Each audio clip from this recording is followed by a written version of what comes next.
의의 흉배죠. 의의 흉배가 뭐예요? 흉배? 호심경이라고도 그래요. 네, 호심경. 그러니까 이렇게 그 군인들이 이렇게 로마 군인들이 딱 그 가슴에 이렇게 딱 가슴을 보호하도록 이렇게 입는 거죠, 그죠? 네, 흉배. 의라고 할 때 의는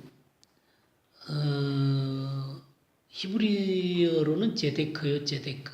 그 다음에 그 여성형으로는 제다카가 있어요, 제다카. 그러니까 남성형으로 쓸 때는 제덱, 여성형으로 쓸 때는 제다카. 그리고 헬라어로는 뭐예요? 디카요시네. 네, 디카요시네. 네, 디카요시네. 그것이 의를 나타내는 것이죠. 근데 이 의는 성경에서 의라고 얘기할 때 그 의는 그 수준이 하나님의 의를 얘기하는 것입니다. 하나님의 의를 얘기하는 거예요. 우리 그 의의 흉배 거기 한번 읽어보세요. 가슴은 좌우로 나뉘어져 있습니다. 의의 흉배도 양쪽으로 나뉘어져 있는데 한쪽은 이미 우리에게 주어진 의이고 또 한쪽은 우리가 살아야 하는 의의 삶을 나타냅니다. 성경은 우리가 그리스도를 믿을 때 어떻게 되었다고 말하고 있습니까? 로마서 3장 24절로 26절 말씀. 그리스도 예수 안에 있는 성령으로 말미암아 하나님의 은혜로 값없이 의롭다 하심을 얻은 자 되었느니라. 이 예수를 하나님이 그의 피로서 믿음으로 말미암는 화목제물로 세우셨으니 이는 하나님께서 기이 참으시는 중에 전에 지은 죄를 간구하심으로 자기의 의로우심을 나타내려 하시느니 곧 이때 자기의 의로우심을 나타내사 자기도 의로우시며 또한 예수 믿는 자를 의롭다 하려 하시리라. 성경은 우리가 그리스도를 믿을 때 어떻게 되었다고 말하고 있습니까? 우리가 예수 그리스도를 믿으면 의롭다 하심을 얻은 자가 됩니다. 네, 의롭다 하심을 얻은 자가 됐다 그랬죠. 우리 의롭다고 선포하신 하나님이 이 죄인들을 의롭다 하시고 의롭다고 선포하시는 하나님이 그 죄인을 의롭다고 선포한 그 하나님이 의롭고 또 죄인이었던 우리가 의롭게 되어진 것은 왜 그래요? 완전히 형벌을 받으셨기 때문에. 예, 여기에 말로는 뭐라고 표현되어 있어요? 예, 그의 피로써 화목제물로 세우셨기 때문에 그렇습니다. 그의 피로 화목제물이 뭐예요? 화목제물이? 그러니까 하나님과 우리 사이가 화목이 되도록 만드는 거잖아요. 근데 이 원래 뜻이 뭐냐면 하나님의 공의를 만족시킨 제물이다라는 말이에요. 그러니까 하나님의 공의는 죄에 대해서 심판을 하셔야 되잖아요. 그러면 하나님의 공의를 만족시키려면 어떻게 해야만 되는 거예요? 하나님 앞에 합당하지 않은 것을 완전하게 심판을 행하셔야만 되는 거예요. 그러니까 완전하게 심판을 행하셔야만 만족을 할 수가 있는 거죠. 그러니까 예수 그리스도의 피가 화목제물이 됐다는 것은 무슨 얘기예요? 예수님의 피가 하나님의 심판을 만족시킬 만큼 흘려졌다는 거예요. 예수님의 피가 하나님의 심판을 만족시켰다는 거예요.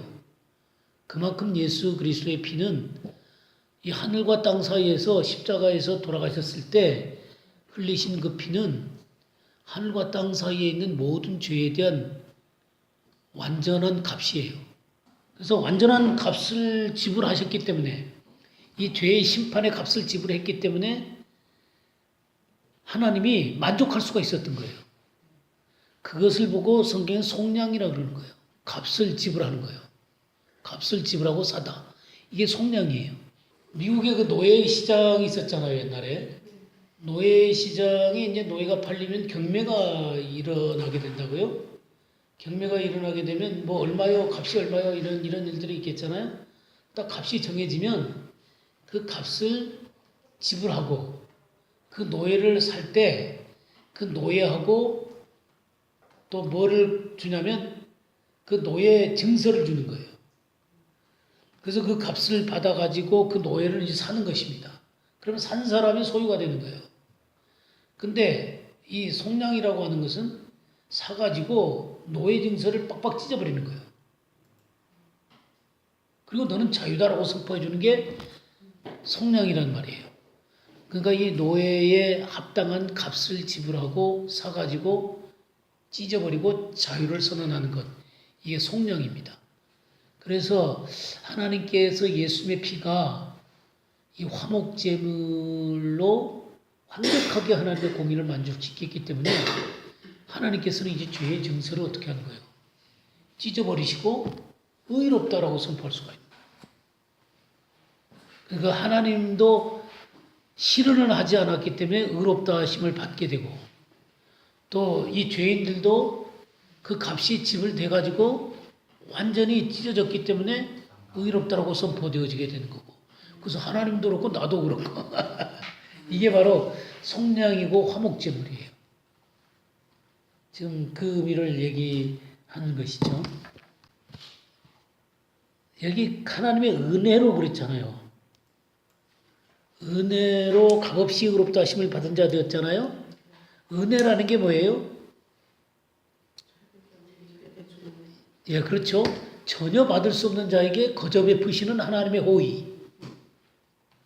그러니까 전혀 받을 수 없는 자에게 하나님께서 이런 놀라운 속량이라는 그리고 화목제물이라는 이런 놀라운 일들을 하신 거예요. 이게 은혜예요, 은혜. 그래서 값없이 그랬잖아요. 이 값없이라고 하는 것은 공짜가 아니에요. 예, 값을 지불했기 때문에 용서를 받는 거지. 그냥 내가 네 용서해 줄게 이게 아니에요. 하나님이 마음씨 좋은 할아버지가 돼갖고 죄인이 불쌍하니까 이제 네 죄 인정하지 않을게 이거 아니에요. 이건 공짜의 개념이에요. 근데 이 값없이라고 하는 것은 값을 다른 분이 지불하고 지불했기 때문에 값이 이미 치러졌기 때문에 나는 어떻게 용서받을 때 어떻게 받는 거예요? 값없이 용서받게 되는 거예요. 그러니까 예수님이 지불했기 때문에 내가 값없이 용서를 받는 거지. 하나님이 공짜로 너 용서해 줄게 이거 아니라는 거예요. 그러니까 우리가 하나님 앞에 담대하게 나갈 수가 있는 거예요. 네, 피가 어떻게 했기 때문에? 확실하게 값을 지불했기 때문에. 그런 개념이라는 것들을 우리가 이해를 해야 됩니다. 그리고 의롭다 하심을 받을 거라 그랬습니까? 받았다 그랬습니까? 네, 의롭다 하심을 얻었다 그랬죠? 그러니까 우리는 의롭다 하심을 얻었습니다. 우리 고린도후서 8장 9절 한번 볼까요? 고린도후서 8장 9절. 네, 읽어봐 주세요. 우리 주 예수 그리스도의 은혜를 너희가 알거니와 부요하신 이로써 너희를 위하여 가난하게 되시면 그의 가난함으로 말미암아 너희를 부요하게 하려 하십니다. 예, 여기서 부요하심이다라는 건 의로운 분이다라는 얘기예요. 근데 가난하게 되셨다는 것은 뭐예요? 죄인 취급을 받게 됐다 그런 얘기죠, 그죠? 그래서 그가 죄인 취급을 받았기 때문에 그것으로 말미암아 너희를 부요하게 하려 하십니다. 그러니까 의롭다고 하게 하시기 위해서 주님이 부요하신 자로서 가난하게 되신 것이죠. 이런 표현에 대해서 히브리서를 한 군데 보죠. 히브리서 9장 12절을 보겠습니다. 염소와 송아지 피로 하지 아니하고 오직 자기의 피로 영원한 속죄를 이루사 단번에 성소에 들어가셨느니라. 예, 그게 예수님의 피가 뭐를 이뤘다 그랬어요? 네, 영원한 속죄를 이뤘습니다. 그러니까 이 속량하는 값을 지불한 게 영원히 우리들을 죄를 용서받고 의롭다고 선포받기 위해서 이 영원한 속죄를 드리신 겁니다. 우리 베드로전서 2장 24절도 한번 보시죠. 친히 나무에 달려 그 몸으로 우리 죄를 담당하셨으니 이는 우리로 죄에 대하여 죽고 의에 대하여 살게 하려 하시니라. 저가 채찍에 맞음으로 너희는 나오는 것입니다. 예, 그래서 우리를 위해서 주님이 값을 지불하심으로 말미암아 죄에 대해서 이제 끝냈다. 죄에서 끝난 존재가 되고 의에 대해서 사는 존재가 됐다. 예, 의를 얻은 거죠. 그래서 이제 고린도후서 5장 21절에는 우리 자신을 뭐라고까지 얘기하냐면 한번 볼까요? 고린도후서 5장 21절. 하나님이 죄를 알지도 못하신 자로 우리를 대신하여 죄를 삼으신 것은 우리가 하여금 저 안에서 하나님의 의가 되게 하신 네, 이제 하나님의 의 자체가 되게 하신 거예요. 의를 향해서 살 뿐만 아니라 우리 자신이 뭐가 되신 거예요? 하나님의 의가 되게 하신 겁니다. 이렇게 하나님의 의라고 선포하신 분이 누구세요? 예, 로마서 8장 33, 34절 보겠어요. 누가 능히 하나님께서 택하신 자들을 고발하리요. 의롭다 하신 이는 하나님이시니 누가 정죄하리요. 죽으실 뿐 아니라 다시 살아나신 이는 그리스도 예수시니 그는 하나님 우편에 계신 자요 우리를 위하여 강구하시는 자시니라. 예, 의롭다 하심을 선포한 분이 누구세요? 예, 하나님이죠. 하나님이 선포했단 말이에요. 그러니까 하나님이 그 모든 값을 다 받으시고 계산을 다 끝내시고 우리를 의롭다라고 선포하시는 거예요. 그러니까 이것은 완전히 법적인 것입니다. 이 놀라운 값을 이 놀라운 이 법적으로 의롭다 하심을 받기 위해서는 이것에 상응하는 값이 지불되어야 됐단 말이죠. 그 상응하는 값을 누가 지불하셨다는 거예요? 네, 예수 그리스도가 지불하셨다는 것이죠. 그것이 놀라운 것입니다. 갈라디아서 3장 13절 한번 보죠. 그리스도께서 우리를 위하여 저주를 받은 날에서 율법의 저주에서 우리를 속량하셨으니 기록된 바 나무에 달린 자마다 저주 아래에 있는 자라 하였습니다. 네, 나무는 뭐겠어요? 십자가죠. 십자가. 신명기에 나오는 나무에 달린 자는 저주를 받은 자다. 그런데 주님이 실제적으로 나무에 달려가지고 저주를 받으셨어요. 이 저주라는 값을 주님이 친히 받으셨고 우리를 속량을 하셨습니다. 예, 그럼 성경에서 하나님의 의, 이 의라고 하는 게 이제 하나님의 의의 수준이잖아요. 그죠? 하나님은 죄가 있는 분이세요? 없는 분이세요? 없으신 분이죠. 그럼 우리는 죄를 많이 짓고 사나요? 짓고 사는데 우리를 하나님의 의다라고 선포해 주셨죠. 그럼 이 성경 가운데 이 하나님의 의를 상징하는 것들이 있어요. 하나님의 의를 상징하는 것이나 의를 이렇게 설명하는 것들이 있는데 우리 그런 것들을 한번 찾아볼까요?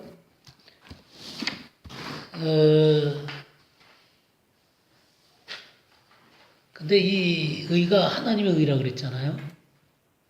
세상 종교들은 하나님의 이 완전한 의를 세상 종교들은 따르는 자들한테 허락을 해주나요? 갈 수 없죠. 제가 며칠 전에 이제 TV를 보는데 아프가니스탄에서 이슬람 종교의 두 번째로 많은 사람들이 모이는 그런 그 종교적인 행사가 있더라고요. 근데 이 행사에 가기 위해서 기차를 타는데 완전히 이 기차 위에 그걸 어떻게 가는지 모르겠어요. 그 지붕 위에도 빽빽하게 사람들이 앉았어요.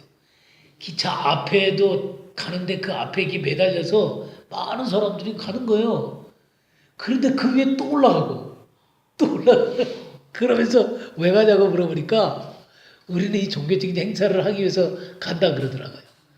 근데 거기 가서 왜 그렇게 기도를 하고 그렇게 그 많은 사람들이 그렇게 모입니까? 그러니까 우리가 죽은 다음에 좋은 곳에 가기 위해서 또는 죽은 다음에 우리가 좋게 태어나기 위해서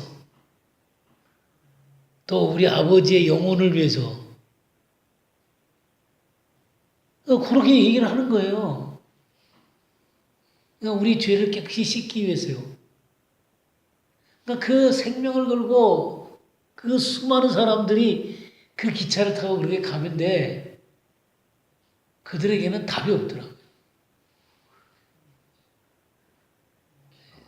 기가 막힐 일이에요. 답이 없는 거예요. 근데 그것만 답이 없나요? 이 중국에 가면 장독들이 있어요. 티베트 장독들. 장독들 그러면 이제 장독들의 그 어떤 이 성산 같은 게 있거든요. 그럼 거기까지 그 사람들은 오체 투지하면서 가는 거예요. 이렇게 딱 이렇게 해가지고 걸어가서 그 자리에 딱 서면 또 다시 엎드리고 또 서가지고 또 그 엎드리는 만큼 또 걸어갔다가 또 이렇게 하고 그래갖고 오체 투지 해가지고 그 산까지 가는 거예요. 그럼 뭐 몇 달을 가는 거예요. 근데 그들이 그렇게 하는 이유가 뭐예요? 네, 죄를 용서받기 위해서요. 자기 자신을 정결하게 하기 위해서요. 네, 정결하게 아주 신심이 얼마나 두꺼운지 몰라요. 그러나 거기에는 소망이 없는 거예요. 왜냐하면 하나님의 의만큼 도달할 수가 있나요? 불가능하단 말이에요. 그러니까 그들은 불가능한 그것을 자기의 온 존재를 다해서 해결하고 싶어서 그렇게 하는 거예요. 그것에 평생을 매여서 그렇게 살고 있는 겁니다.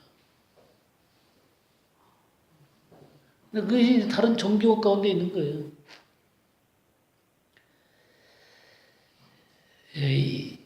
그런데 우리는 은혜로 의롭다 하심을 선포받은 거죠.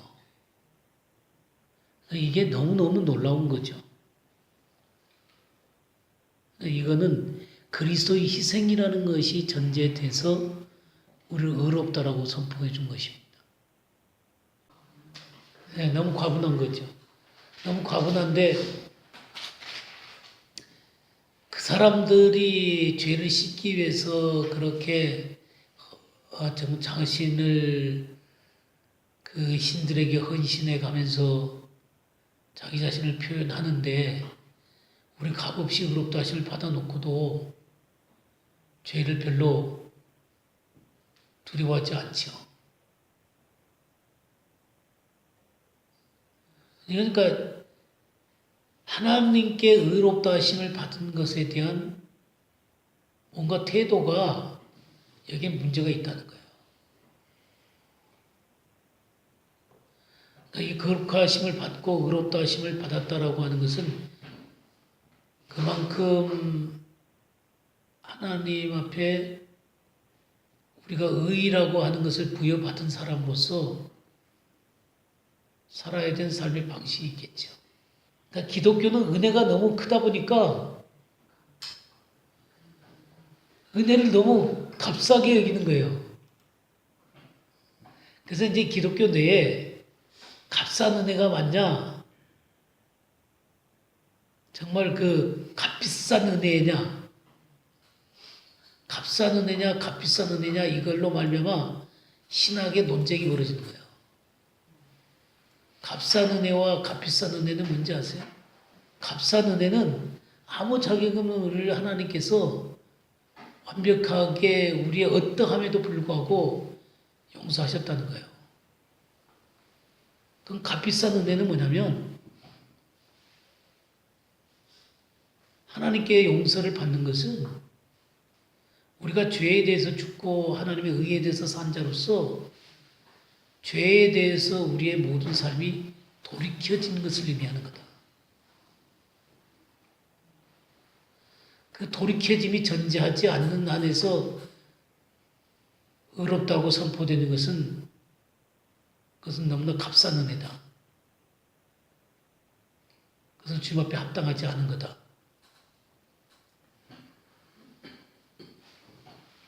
이 신앙에서 아주 중요한 논쟁이에요. 우리나라는 값싼 은혜예요. 우리나라 신학은 값싼 은혜예요. 근데 값비싼 은혜를 주장하는 사람들이 있어요. 우리나라에도 있고 미국에서 메가드 같은 사람이 그거 하는 거예요. 존 메가드 같은 사람. 값비싼 은혜를 주장하는 거예요. 그러니까 죄에 대해서 떠나야 되는 거다. 돌이키는 삶이 없는데 어떻게 은혜를 그렇게 값싸게 받아놓고 구원받았다고 얘기할 수 있냐? 돌이킴도 없는데. 저는 아주 그것에 대해서 100% 동의합니다.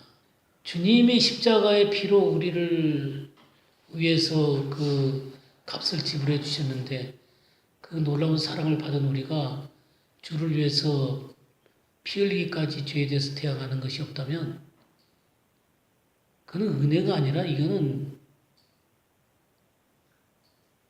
은혜를 욕되게 하는 거죠. 사랑을 받는데 회심이 전제돼야 된다는 거죠. 회심이 없는 믿음은 잘못하면 우리에게 하나님의 은혜를 너무 가치없게 느끼게 만듭니다.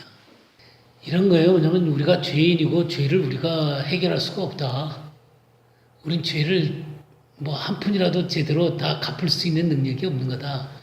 그렇기 때문에 예수님의 피가 필요한 거다. 그래서 예수님의 피가 우리 죄를 용서하는 거다. 요거예요. 값싼 은혜는. 그러니까 틀린 말이 없어요. 그건 맞는 말이잖아요. 근데 거기에 그러니까 그것을 우리가 은혜로 값없이 받는다는 거예요. 그러니까 이게 틀린 말이 없어요. 틀린 말이 없는데 사람은 안 변해요. 우리는 이 값진 선물을 받기 위해서 뭐가 필요하냐면 우리 손에 쥐고 있는 세상 것들을 놔야 된단 말이에요. 이걸 놓지 않은 채 이것도 받는단 말이에요. 그러니까 사람들이 요것을 쥐고 있으면서 이걸 놓지 않은 채로 요거를 받는 거예요. 그러니까 자기는 죄에 대한 대가나 죄를 버리는 일들을 하지 않아도 주님의 값없이 용서해 줌으로 말미암아 또 주님의 은혜로 우리가 변화된다는 거예요. 자연적으로. 근데 거기에는 진정한 회심이 안 일어난 거예요. 그 죄에 대해서 떠나고 아파하고 버리는 이런 작업과 함께 그걸 받아들여야만 성령께서 그 가운데 역사를 하시고 새로운 영으로 그 속에 거듭나게 하셔서 의를 향해서 걸어갈 수 있도록 만든단 말이에요. 근데 이 작업이 안 일어난다고요. 이 작업이 안 일어난 채로 세례받고 학습받고 세례받고 그러면 직분받고 그러면서 교회에 지낸다고요. 그러면 이 사람은 겉에 무늬를 자꾸 칠하는 거예요. 속은 하나도 안 변했는데.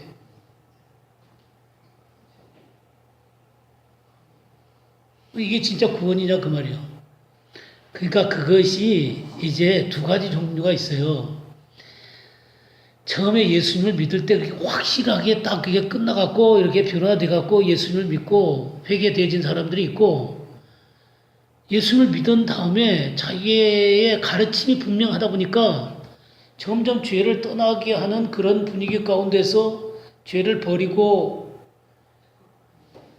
그 의를 향해서 자기의 삶이 변화되도록 가르치면서 점점 깊이 변화되는 그런 경우가 있거든요. 그런 것까지도 가능한데 문제는 그런 것이 없이 그냥 예수님 영접했다는 것 하나로 네가 구원받고 영원히 구원받았다는 거예요. 그러면 이 죄에 대한 이 버림과 이 하나님 앞에 자기 자신을 이 세상에 간직하는 것들을 계속 쥐고 있으면서 전혀 버릴 생각도 없이 주님의 은혜만 계속 요구를 하고 있다고요. 이런 사람들은 안 변한다고 말이죠. 예. 근데 문제는 교회 안에서 들어왔을 때 교회에 있는 사람들이 의를 향한 삶을 살고 있어야 되는데 본이 없어요.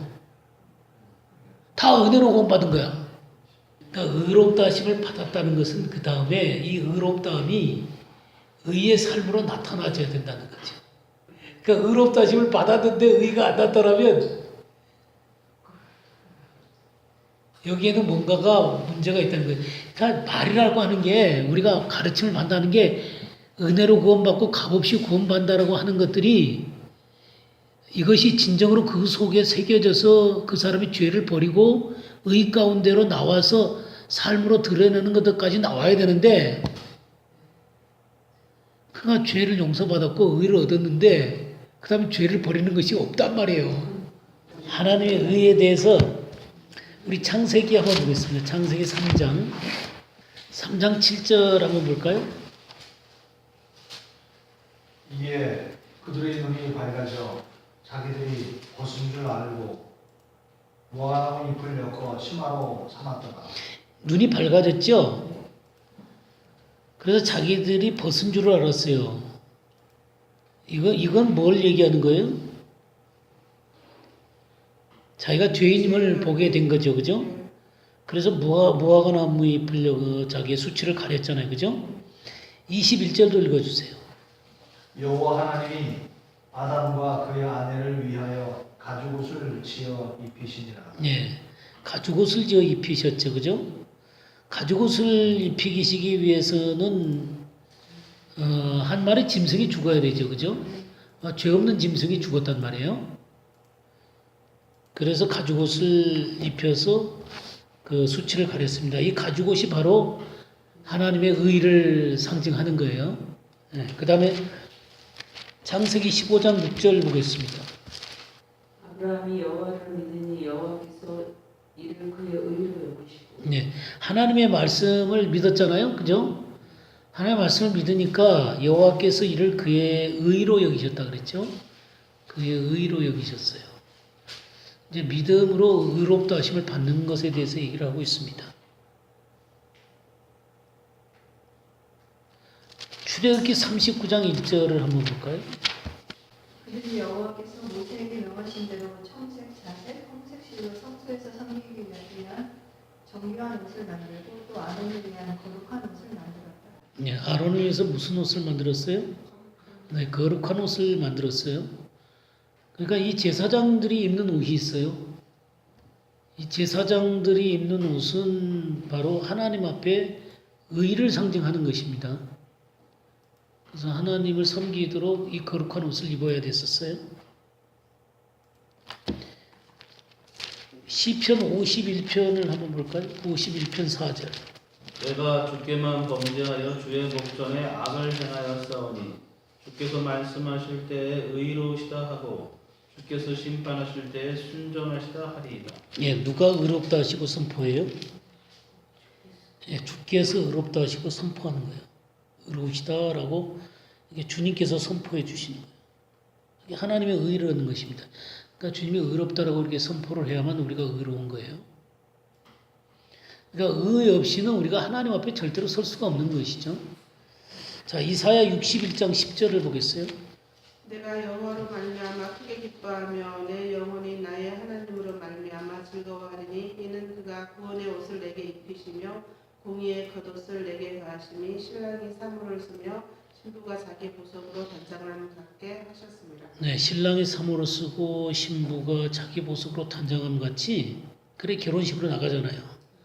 이 하나님을 만나기 위해서는 의의 겉옷을 입어야 돼요. 이 공의라고 하는 게 이게 의의 겉옷입니다. 의의 겉옷. 이 구원의 옷, 이 의의 옷으로 입고 하나님 존전 앞에 나가야 되는 거예요. 스가랴서를 보겠습니다. 스가랴서 3장 4절 5절을 보겠습니다.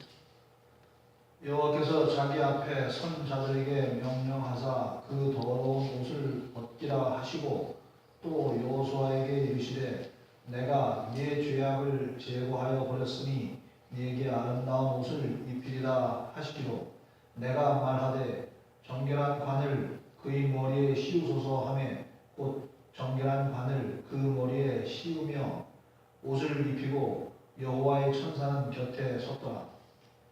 예. 여기는 더러운 옷을 먼저 벗었죠. 그죠? 그 다음에 아름다운 옷을 입히리라 그랬죠? 그래서 옷을 입히고 정결한 관을 쓰고 여호와의 천사는 곁에 섰더라. 그러니까 이 벗어 던질 것을 벗어 던져야지 아름다운 옷을 입죠. 이 더러운 옷에다가 아름다운 옷을 입어버리면 어떻게 돼요?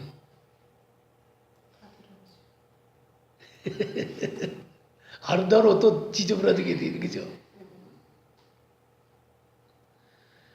그러니까 자기가 죄인인 것을 진정으로 하나님 앞에 인정하고 죄를 회개를 하고 예수 그리스도의 보혈로 정결함을 받고 거기에 의의 옷을 입는 거예요.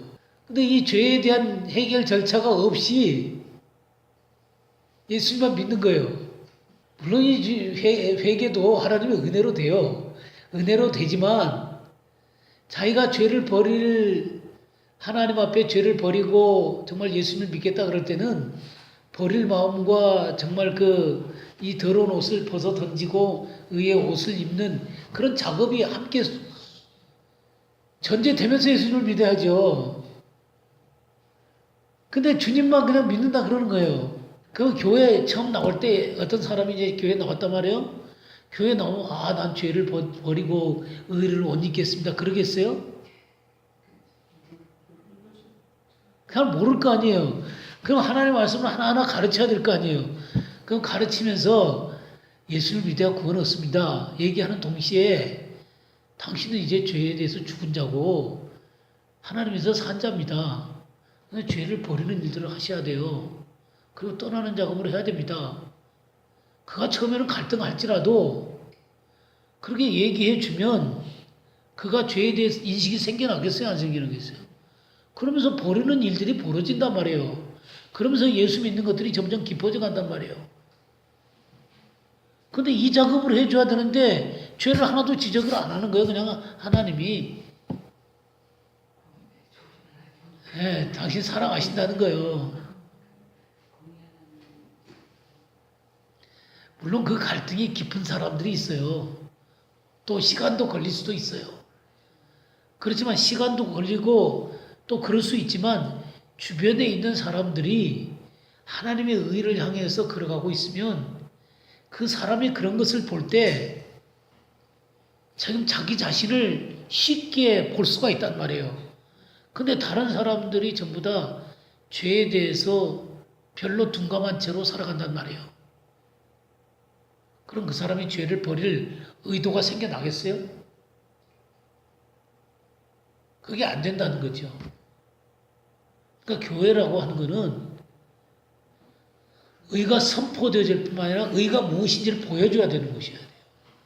근데 어쨌든 목사님이요, 주일날 메시지가 죄에 대한 분명한 선을 얘기해 줘야 돼요. 정말 교회라고 하는 게 죄를 무서워하고 의에 대한 기쁨 가운데 성도들이 모이는 그런 곳이 돼야 되는 거잖아요. 교회 안에서 의를 제대로 얘기 못하고 죄에 대해서 얘기를 못하면 어디 가서 사람들이 죄에 대해서 듣고 의에 대해서 알아요? 아니, 성경에 제일 중요한 게 하나님의 의를 얻는 거예요. 아닙니까? 성경에 하나님의 의를 제시를 해주고 있는 그걸 우리가 모르면 의를 어떻게 살아요? 의로운 사람은 어떻게 살아요? 성경이 죄를 용서받는 책입니까? 의를 향해서 살아가도록 하게 하는 책입니까?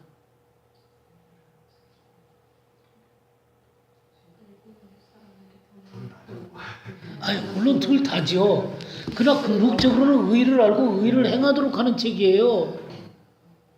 그것을 위해서 죄를 용서받게 하는 거지. 하늘나라 백성으로서의 살아가는데 완전한 교과서가. 그렇죠.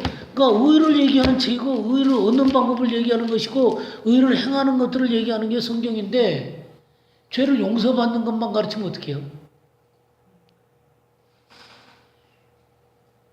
죄를 용서받는 것도 죄에 대한 회개도 없이 그냥 예수만 믿으면 돼. 그러니까 여기 지금 여호수아가 여기 솜사라는 거 보세요. 3장 1절부터 좀 보세요. 3장 1절부터 3절까지 읽어주시기 바랍니다. 대제사장 여호수아는 여호와의 사자 앞에 섰고 사단은 그의 우편에 서서 그를 대적하는 것을 여호와께서 내게 보이시니라. 여호와께서 사단에게 이르시되 사단아, 여호와가 너를 책망하노라. 예루살렘을 택한 여호와가 너를 책망하노라. 이는 불에서 꺼낸 그슬린 나무도 아니냐 하실 때에 여호수아가 더러운 옷을 입고 천사 앞에 섰는지라. 막 사단이 지금 송사하는 거예요. 대적하는 거예요. 제 저꼴 좀 보시라고. 그럼 지금 얼마나 초라한 모습이에요. 그러니까 이 사단은 이 검사가 돼가지고 막 지금 막 제 목적으로 죄를 드러내놓는 거예요. 그러니까 여기에 지금 더러운 옷을 벗으라고 벗겨주잖아요. 그리고 아름다운 옷을 입히잖아요. 아름다운 옷은 예수 그리스도로 말미암아 의의 옷이에요. 의의 옷을 입기 전에 더러운 옷을 벗어야지요. 자, 그래서 갈라디아서 2장 27절 보겠습니다. 3장 27절. 누구든지 그리스도와 합하여 세례를 받은 자는 그리스도를 못 입었느니라. 제가 3장 27절 안 그랬어요? 그랬어요? 3장 27절. 여기 보면 누구든지 그리스도와 합하기 위하여 세례를 받은 자는 그리스도로 옷 입었느니라. 여기 세례는 무슨 세례예요? 네, 성령 세례입니다. 성령 세례가 어떤 거예요? 성령 세례라 그러면 뭐예요? 그럼 일반 세례는 뭐예요? 네, 침례죠. 그래갖고 예수 그리스도와 함께 죽었고 장사 지내지고 부활한 것을 이렇게 표현하는 게 침례죠. 이게 이제 물침례예요. 근데 이런 것들에 선행되는 게 뭐냐면 성령 세례거든요. 예. 그러니까 그 침례를 줌으로 자격이 일어나는 것을 세상에 공포하는 거거든요. 물세례는. 그러니까 침례는. 그러면 성령 세례는 뭐냐면 이것을 표현하는 것이 영적으로 그 속에 이루어졌다는 사실이거든요. 그러니까 뭐예요? 죄에 대해서 죽고 하나님에 대해서 산 자가 되는 거예요. 그 새로운 피조물이 됐다는 것이 바로 성령 세례를 받았다는 거예요. 더 이상 나는 죄에 대해서 죽은 자고 하나님에 대해서 산 자입니다라고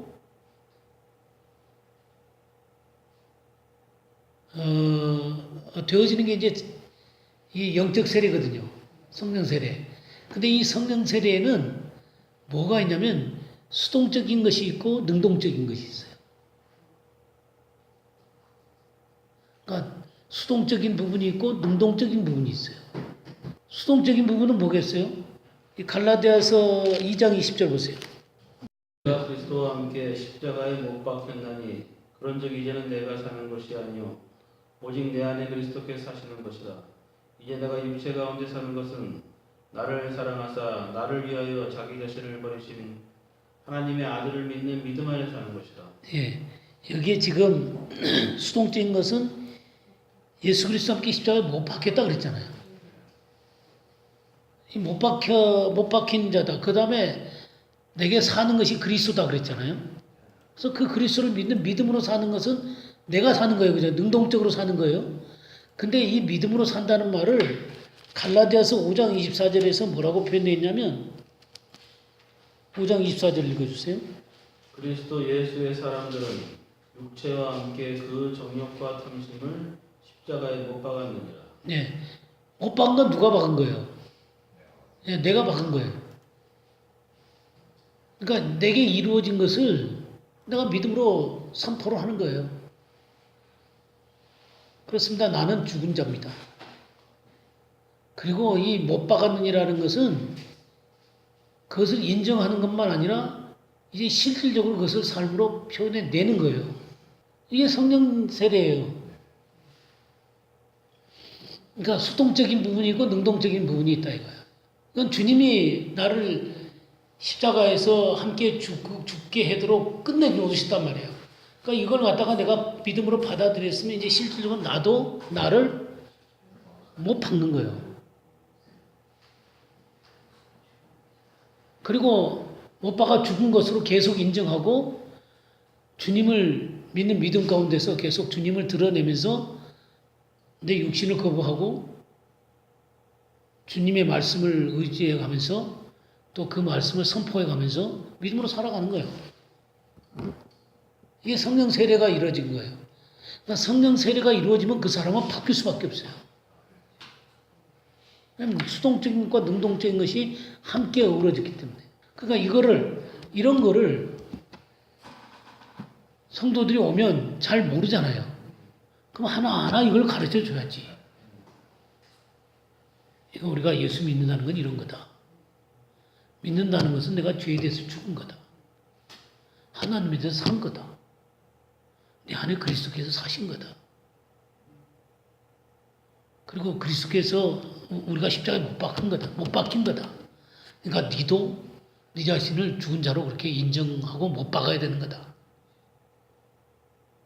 그리고 계속해서 죽이면서 사는 거다. 그리고 성령을 쫓아 살아가는 거다. 이런 것들을 하나하나 알려줘야지 그 사람이 알지. 그러니까 이렇게 그리스도로 옷 입었느니라고 하는 것들을 이 성령 세례와 이렇게 그 연결시켜서 이 갈라디아서 얘기하고 있는 것을 보게 되죠. 그러니까 의로 옷 입는다는 게 그런 거거든요. 자, 고린도전서를 한 군데 보겠습니다. 고린도전서 1장 30절.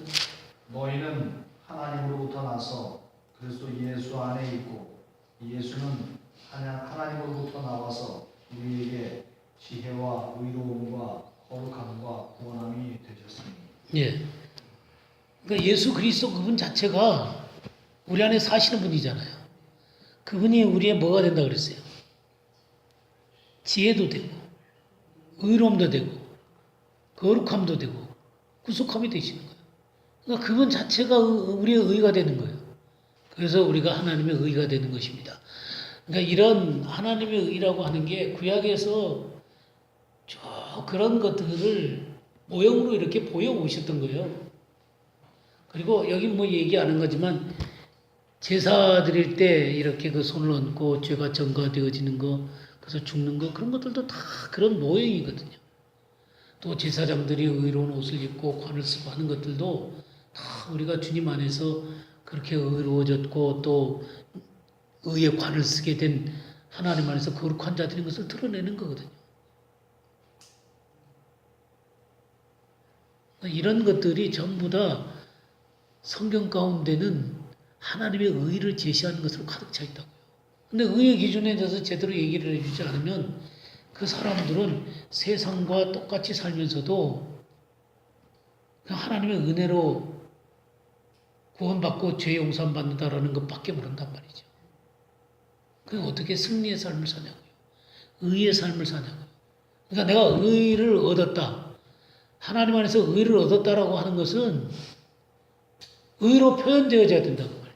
그러니까 의를 얻었는데 의가 표현되지 않는다.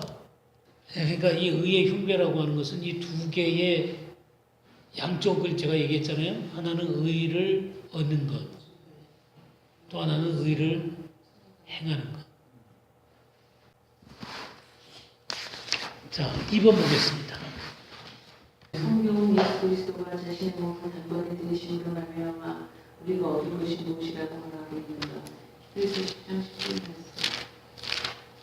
이 뜻을 쫓아 예수 그리스도의 몸을 단번에 들이심으로 말미암아 우리가 거룩함을 얻었노라. 14절 말씀.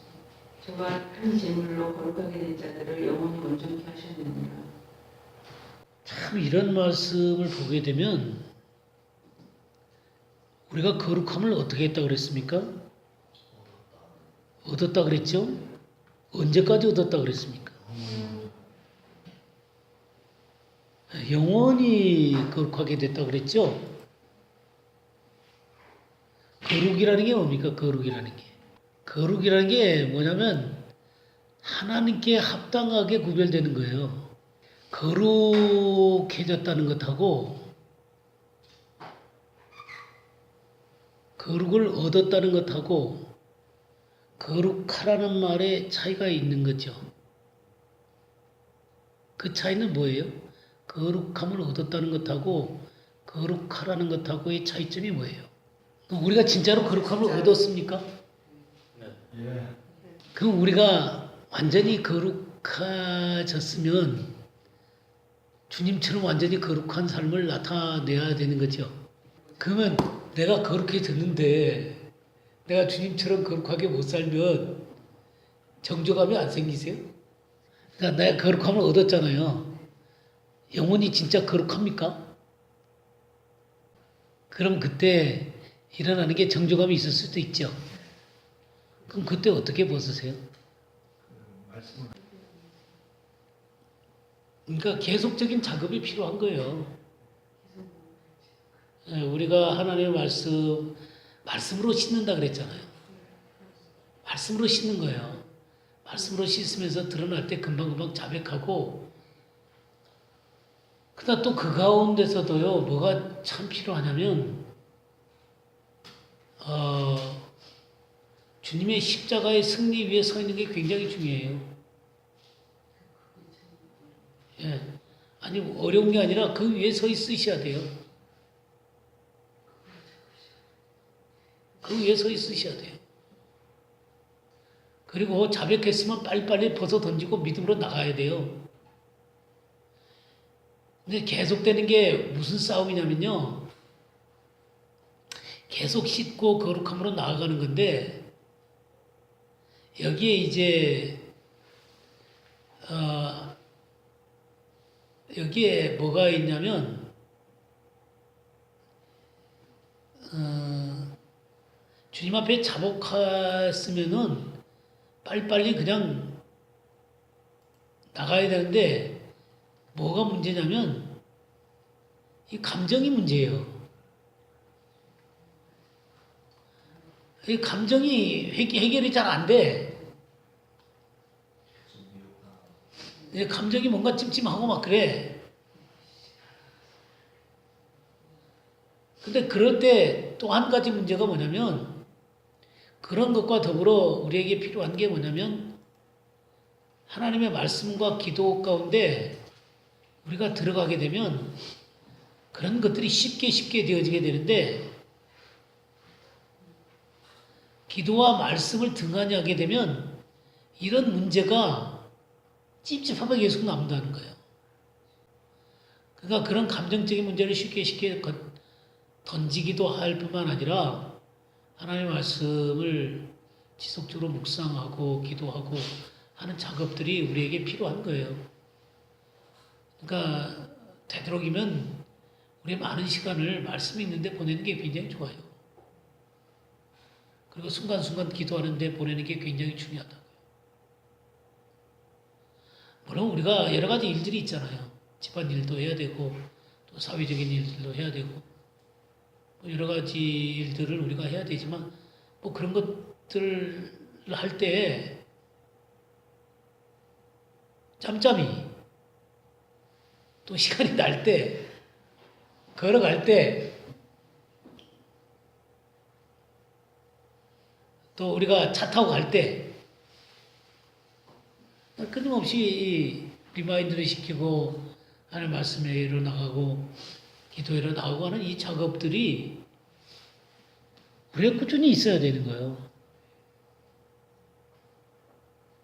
그러니까 이런 것들이 안 되게 되면 그러니까 이런 것들이 원활하게 되어지면 쉽게 이게 된단 말이에요. 기쁨이라든가 능력 있는 삶이라고 하는 게 이렇게 금방금방 내 삶 가운데 채워지게 되는 것을 발견하게 되는데 그렇게 되지 않으면 계속해서 좀 뭐랄까 감정적인 문제라든가 또 우리의 연약함 때문에 계속해서 머무적거리게 되는 것들을 발견해요. 그래서 그럼에도 불구하고 정말 중요한 게 주님의 십자가의 믿음 위에 딱 서 있어야 돼요.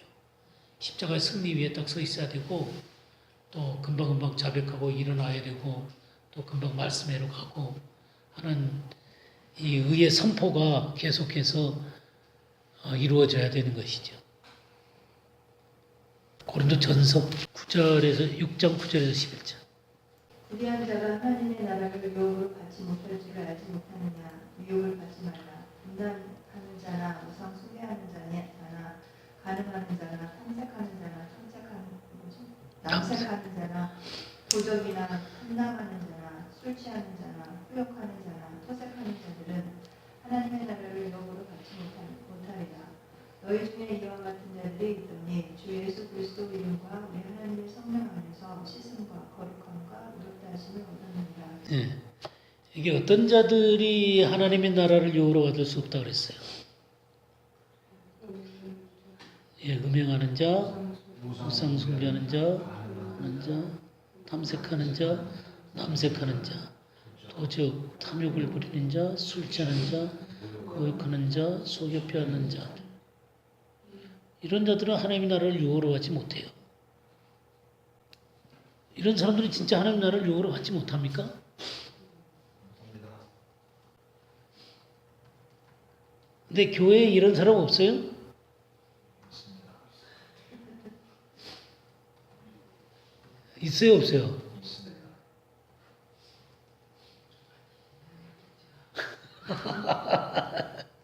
그 하나님 나라를 유혹으로 받는다 그랬어요, 안 받는다 그랬어요? 근데 11절에 뭐라 했어요? 너희 중에 이와 같은 자들이 있더니 그랬죠. 있었는데 어떻게 됐어요? 언제 그랬다는 거예요? 성령을 씻어 옛날에 그랬다. 예수 믿기 전에 그랬다고 말해. 있더니 그 다음에 그리스도의 이름과 우리 하나님의 성령 안에서 씻음과 거룩함과 의롭다 하심을 받았느니라. 그건 예전에 그랬고 지금은 아니라는 거죠.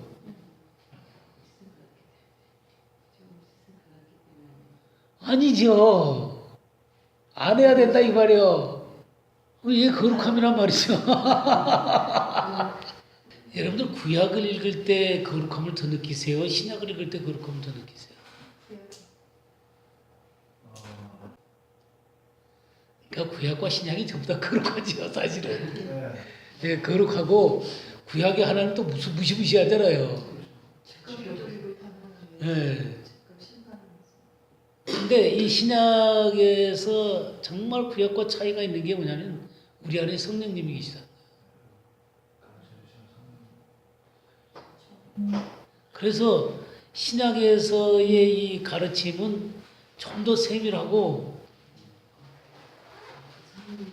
예, 좀 더 세밀하고 그 뭐랄까 세세한 부분에 이르기까지 하나님과 더불어 이게 터치가 되어지잖아요. 구약은 이렇게 딱 제시해 놓고 안 되면 죽여요.